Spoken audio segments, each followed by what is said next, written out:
রাষ্ট্রপতি মোহাম্মদ শাহাবুদ্দিন চুপ্পুকে ঘিরে এখন একটা বড় রাজনৈতিক আলোচনা। তিনি কি নির্ধারিত সময় শেষ হওয়ার আগেই পদত্যাগ করতে চান?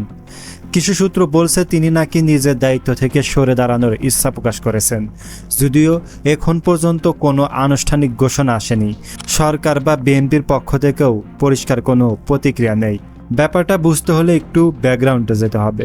রাষ্ট্রপতির পদ মূলত সংবিধান অনুযায়ী বেশি আনুষ্ঠানিক, কিন্তু রাজনৈতিক অস্থিরতার সময় এই পদ অনেক বেশি গুরুত্ব পায়। সাম্প্রতিক সময়ের রাজনৈতিক পরিবর্তন, সরকার বদল আর বিভিন্ন প্রশাসনিক সিদ্ধান্তের মধ্যে রাষ্ট্রপতির ভূমিকা অনেক বেশি আলোচনায় আসে।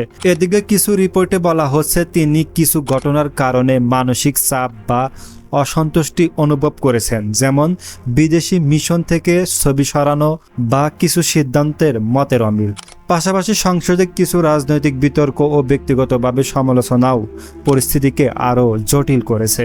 আরেকটা দিক হলো স্বাস্থ্য ইস্যু। তিনি চিকিৎসার জন্য লন্ডন যাচ্ছেন, যা তার শারীরিক চেকআপের অংশ।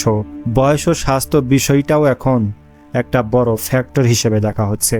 তবে সবচেয়ে গুরুত্বপূর্ণ কথা হলো, এটা এখনও আলোচনার পর্যায়ে আছে। কোনো অফিসিয়ালি পদত্যাগ বা সিদ্ধান্ত ঘোষণা হয়নি। আসলে শেষ পর্যন্ত কি হয় সেটাই এখন দেখার বিষয়। আপডেট পেতে সাথে থাকুন।